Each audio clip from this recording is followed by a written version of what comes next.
દર્શક મિત્રો, હું છું પદ્મા અનિશા. તમે જોઈ રહ્યા છો લોક સામના ન્યૂઝ. તો જોઈએ આજના સમાચાર. અમરેલીથી અમારા રિપોર્ટર દિનેશ સાદલ સાથે. અમરેલી જિલ્લાના ખેડૂતો માટે એક મોટી અને રાહતભરી ખુશખબર સામે આવી છે. રાજ્યના ઉર્જા મંત્રી કૌશિક વેકરિયાના મહત્વપૂર્ણ નિર્ણય બાદ હવે ખેતીવાડી માટે ખેડૂતોને 8 કલાકના બદલે પૂરા 10 કલાક વીજ પુરવઠો આપવામાં આવશે.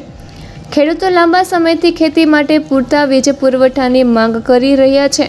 આ માંગને ધ્યાનમાં રાખી વીજ પુરવઠાના સમયમાં 2 કલાકનો વધારો કરવાનો નિર્ણય લેવામાં આવ્યો છે, જેના કારણે સિંચાઈ સહિતની ખેતીની કામગીરી વધુ સરળ બનશે અને ખેડૂતોને મોટો લાભ મળશે. આ નિર્ણયથી ખાસ કરીને વરસાદની અનિચ્છનીય પરિસ્થિતિમાં ખેડૂતોને પાક બચાવવા અને સમયસર સિંચાઈ કરવા માટે મદદ મળશે. અમરેલી જિલ્લાના ખેડૂતોએ રાજ્ય સરકાર અને ઉર્જા મંત્રી કૌશિક વેકરિયાનો આભાર વ્યક્ત કર્યો હતો.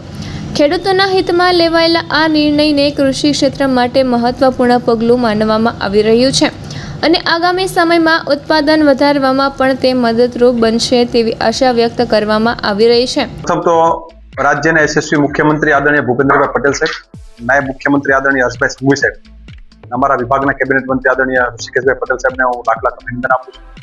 અત્યારે ચોમાસાની સિઝનમાં જે વરસાદ થોડો ખેંચાણો છે એમના કારણે ખેડૂતોને પાણ પાવાની જરૂરિયાત ઊભી થઈ છે.